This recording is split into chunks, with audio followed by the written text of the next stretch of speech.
Hi மக்கா, எல்லாரும் எப்படி இருக்கீங்க? காலையிலே குரூப் 4 எக்ஸாமுக்கு ப்ரிப்பேர் பண்ண ஆரம்பிக்கலாம்னு சொல்லிட்டு புக்கெல்லாம் எடுத்துகிட்டு உட்காந்தாச்சு. இன்றைக்கி உங்களுக்கு தெரியும், ஏற்கனவே நான் ஷெட்யூல் 3 வந்து முடிச்சிருந்தேன். இன்றைக்கி வந்து ஷெட்யூல் 4 தான் படிக்கலாம் அப்படின்னு சொல்லிட்டு எல்லாத்தையும் எடுத்துகிட்டு உட்காந்துருக்கேன். கொஞ்சம் பிந்தி படிக்க ஆரம்பித்தாலும் நமக்கு படிக்க தோணாது பார்த்துக்கோங்க, அப்படியே மடி ஆயிரும். அந்த மடிச்சலை போகிறதுக்கு வேண்டி தான் காலையிலே எழும்பி படிக்க ஆரம்பிச்சாச்சு. ஷெட்யூல் 4 எல்லா லெசனுமே எனக்கு வந்து ஓரளவுக்கு ஈஸியாக தான் இருந்து பார்த்துக்கோங்க. ஒரே ஒரு லெசனை தவிர அந்த தமிழ்நாடு எக்கானமின்னு ஒரு லெசன் இருக்குது பார்த்தீங்களா, எக்கனாமிக்ஸில் ரொம்ப கஷ்டமாக இருந்துச்சு. அது எத்தனை வாட்டி நம்ம படித்தாலும் முதலேருந்தே படிக்க மாதிரி தான் ஒரு ஃபீல் கொடுக்கும். யாருக்கெல்லாம் அந்த லெசன் பிடிக்காதுன்னு சொல்லிட்டு மறக்காமல் கமெண்ட் செக்ஷனில் சொல்லுங்கள். அந்த லெசனை படிக்கிறது பெரிய விஷயம் கிடையாது, எப்படினாலும் இருந்து தலைகீழ நின்றுனாலும் படிச்சிருவோம். ஆனால் அதில் இருக்க நம்பர்ஸ் எல்லாம் இருக்குது பார்த்தீங்களா, அதை மண்டைக்குள்ளே ஏற்றதுக்குள்ளால நமக்கு ஒரு மாதிரி மண்டைச்சரையே வந்துடும். 6th to 10th எக்கனாமிக்ஸ் பார்த்தீங்கன்னா ஒன்றுமே இருக்காது, நம்ம எல்லாமே கொஞ்சம் கொஞ்சம் படிக்க மாதிரி தான் இருக்கும். ஆனால் அதுக்கெல்லாம் சேர்த்து வச்சு கரெக்டாக 11th எக்கனாமிக்ஸில் வச்சு செஞ்சுருப்பாங்க. அவ்வளோ இருக்குது 11th படிக்கிறதுக்கு. ஆனால் 12th கூட நமக்கு அந்த அளவுக்கு கண்டென்ட் இருந்த மாதிரி தெரியலை. 11th வந்து நிறைய இருக்குது படிக்கிறதுக்கு. நான் பார்த்தீங்கன்னா 11th 12th குரூப் 4 எக்ஸாமுக்கு போன வாட்டி நான் படிக்கலை பார்த்துக்கோங்க. படிச்சிருந்தேன், ஆனால் ரொம்ப தெளிவாலாம் படிக்கலை, ஏதோ படிக்கணுமேனு ஒரு கடமைக்கு படிச்சிருந்தேன். ஆனால் இந்த வாட்டி அப்படி கிடையாது, நமக்கு நல்லா வந்து ஃபோக்கஸ் பண்ணி படிக்கணும் அப்படிங்கிறதுக்காக வந்து நல்லாவே ஸ்ட்ரெஸ் பண்ணி அதை படிக்கேன். அதனால தான் கொஞ்சம் எல்லாமே கஷ்டமாக இருக்குது. போன வாட்டியே படிச்சிருந்தேன்னா இந்த வாட்டி கொஞ்சம் ஈஸியாக இருந்திருக்கும்.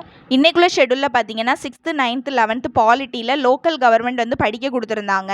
அதில் வந்து எனக்கு ஒரு சின்ன டவுட் இருக்குது பார்த்துக்கோங்க. கிராம சபா மீட்டிங் வந்து மொத்தம் 4 நாள் நாங்கள் எனக்கு இந்த 3 புக்லையுமே கொடுத்துருக்காங்க. VVTNPSC சேனல் அவங்களோட இதில் போய் நான் வந்து ரிவிஷனுக்காக போட்டு பார்க்கும்போது அதில் எப்படி கொடுத்துருந்தாங்கன்னா 6 நாள் கிராம சபா மீட்டிங் அப்படின்னு கொடுத்துருந்தாங்க.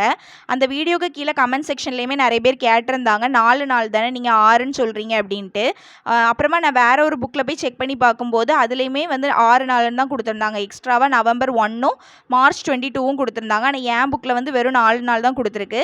4 இல்லை 6 உங்களுக்கு தெரிஞ்சிச்சுன்னா கமெண்ட் செக்ஷனில் சொல்லுங்கள். என்னோட ப்ரீவியஸ் வீடியோவில் விக்னேஷ்னு ஒரு அண்ணா கமெண்ட் பண்ணியிருந்தாங்க. அவங்க என்ன கேட்டாங்கன்னா 6th to 12th school book wise ஃபுல்லாக படிக்கணுமா இல்லை சிலபஸ் வைஸ் தமிழ் படித்தா போதுமான்னு கேட்டிருந்தாங்க. நான் எப்படி படிக்கேன்னு பார்த்தீங்கன்னா 6th to 10th வந்து நியூ புக் வந்து ஃபுல்லாகவே தான் படிக்கேன். நான் வந்து சிலபஸ் பார்த்து அது இதுன்னு படிக்கலை, ஃபுல்லாகவே தான் படிக்கேன். ஏன்னா தமிழை பொறுத்த வரைக்கும் அவங்க எப்படி கேட்பாங்கன்னே நமக்கு சொல்ல முடியாது, ஃபுல்லாக படிக்கிறது பெஸ்ட்டு.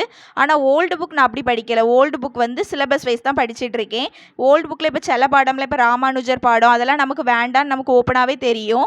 மேரி கியூரி அந்த மாதிரி பாடங்கள்லாம் நமக்கு ஒமிட் பண்ணி படிக்கலாம். அந்த மாதிரி அதெல்லாம் மட்டும் நான் வந்து சிலபஸ் வைஸ் ஃபாலோ பண்ணி, மற்றபடி பார்த்தீங்கன்னா நியூ புக் வந்து ஃபுல்லாகவே தான் நான் படிச்சுட்டு இருக்கேன். ஸ்கூல் புக்கில் சிலபஸ் வைஸ் படிக்கிறது எப்படின்னு உங்களுக்கு தெரியலைன்னா 4Care அகாடமி அவங்க ஒரு PDF கொடுத்துருக்காங்க, அதை செக் பண்ணி பாருங்கள்.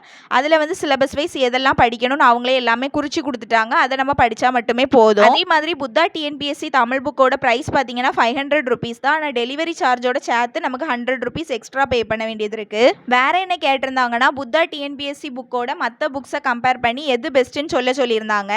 என்கிட்ட பார்த்தீங்கன்னா வேறு எந்த புக்ஸுமே இல்லை, சுரேஷில் உள்ளதும் அப்புறமா புத்தாவும் தான் என்கிட்ட இருக்குது.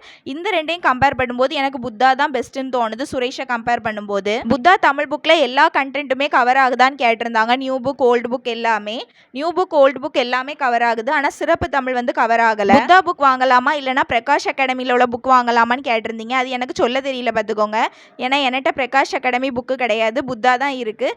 இதை பார்க்கும்போது எனக்கு இது பெஸ்ட்டுன்னு தான் தோணுது. ஆனால் உங்களோட சாய்ஸ் தான் நீங்கள் எதை வாங்கணும் அப்படிங்கிறது. நான் மறுபடியும் சொல்கிறேன், எந்த புக் வேணாலும் நம்ம படிக்கலாம். ஆனால் ஸ்கூல் புக்கை படித்து முடிச்சதுக்கு அப்புறமா தான் நம்ம அதை சோர்ஸே வந்து ஃபாலோ பண்ணணும். நம்ம வந்து ஸ்கூல் புக் தான் நமக்கு பேசிக்கே, இதை நல்லா கவர் பண்ணி நல்லா வந்து தரவானதுக்கு அப்புறமா நீங்கள் அதை சோர்ஸ் ஃபாலோ பண்ணுறதுல தப்பு கிடையாது. என்னோட சேனலில் ஃபஸ்ட் டைம் பார்க்குறவங்க யாராவது இருந்தீங்கன்னா மறக்காமல் சப்ஸ்கிரைப் பண்ணிட்டு பாருங்க. என்னோட TNPSC ஜேர்னியை நான் உங்ககிட்ட இந்த வீடியோஸ் மூலமாக ஷேர் பண்ணுவேன். என்னோட இன்னொரு சேனலோட லிங்கை கீழே டிஸ்கிரிப்ஷனில் கொடுக்குறேன், அதில் 5-6 வீடியோ பாருங்கள். உங்களுக்கு பிடிச்சுன்னா சப்ஸ்கிரைப் பண்ணுங்கள்.